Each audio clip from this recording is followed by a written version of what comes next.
conforme a gente vem mostrando aqui no RN, né, o dólar bateu o maior valor da história depois do anúncio do pacote de corte de gastos da semana passada. E diante desse cenário, a gente perguntou para o doutor em economia e pesquisador da FGV Agro, o Felipe Serigati, quais são os 3 impactos do dólar próximo, né, ou acima dos R$6, especialmente para o agronegócio brasileiro. E ele gravou esse vídeo para a gente. Naturalmente, isso tem diversos impactos sobre o universo agro, além daqueles impactos mais óbvios, né? Então, diversos preços recebidos pelo setor acaba sofrendo influência direta da taxa de câmbio, tá? Por exemplo, aquelas cotações cujo processo de formação de preço passa por uma bolsa de referência no mercado internacional, conforme esse dólar sobe, o preço recebido pelo produtor também fica mais alto, e naturalmente a mesma coisa acontece com os custos de produção por uma dinâmica bastante semelhante. Mas acho que além desses pontos óbvios, a gente pode destacar outros 3 pontos, tá? Em primeiro lugar, esse dólar mais alto, mas não apenas mais alto, mais volátil, ele é ruim, tá? Ele acaba trazendo incerteza para o setor. Não é exclusividade do universo agro, isso vale praticamente para qualquer setor exportador. Por exemplo, fica naquela indecisão. Eu fecho esse contrato de exportação hoje ou fecho esse contrato de exportação amanhã? Né? Será que amanhã esse dólar não vai estar ainda mais vantajoso para uma exportação? Naturalmente, somente lá para os grandes grupos, você tem travas ali, você tem hedge ali a ser feito justamente para proteger dessa volatilidade cambial. Mas isso não vale, por exemplo, quando a gente for olhar para a parte de importação, né? Essas travas são bem mais complicadas. E aí você fica com a mesma incerteza. Não importa essa máquina agora ou será que mais lá na frente essa máquina vai ficar mais barata porque esse câmbio vai aliviar? E essa incerteza é ruim, né? Porque você coloca esse agente econômico na função de especulador, né? E a função dos agentes dentro do agro não é necessariamente especular, tá?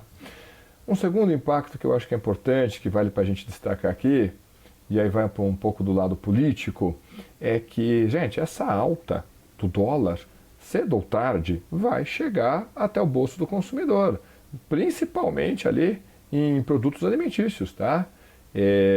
Por exemplo, se a gente for pegar a pesquisa Focus da última sexta-feira, a mediana das projeções para o IPCA de alimentação no domicílio está em 8,2%. Ou seja, a inflação de alimentos acima de 8% para o final do ano. Isso incomoda fortemente a sociedade. É algo bastante impopular que corrói o capital político do governo. Tá? E aí, certamente, uma das respostas que vai ser colocada para atenuar essa corrosão do capital político do governo é justamente responsabilizar o universo agro, tá? Esse agro aí que pensa apenas em lucro, mesmo que isso signifique apertar o bolso dos consumidores, né? Apertar o bolso das famílias menos favorecidas. Já vimos esse discurso antes, não vejo motivo por que esse discurso, na hora do aperto, não volte a ser utilizado. E o terceiro impacto que eu acho interessante não é apenas o consumidor final que vai sentir esses preços mais elevados devido ao dólar. Isso vale também para o universo agro. A gente for pensar na importação de máquinas e equipamentos. Isso também vai ficar mais caro. Se a gente for contextualizar isso, mas isso pode ser compensado por um financiamento mais barato? Não, porque toda essa crise que nós temos observado tem jogado a curva de juros futuro do Brasil bem para cima. Então, se a gente for plotar aqui a curva de juros futuro, praticamente para todo o horizonte no qual a gente tem papéis sendo transacionados, esses papéis estão lambendo 14%, o que é uma taxa de juros bastante elevada. Tá? E ainda assim, aquele que fala, não, mas eu posso tentar captar esse recurso lá fora. Você pode, mas vamos lembrar que a turma que captou recurso lá fora, ou seja, tem dívida em dólar, agora está vendo esse estoque de dívida em reais operando no patamar bem mais elevado. Provavelmente quem fez isso, né, tem uma contrapartida, por exemplo, via exportação.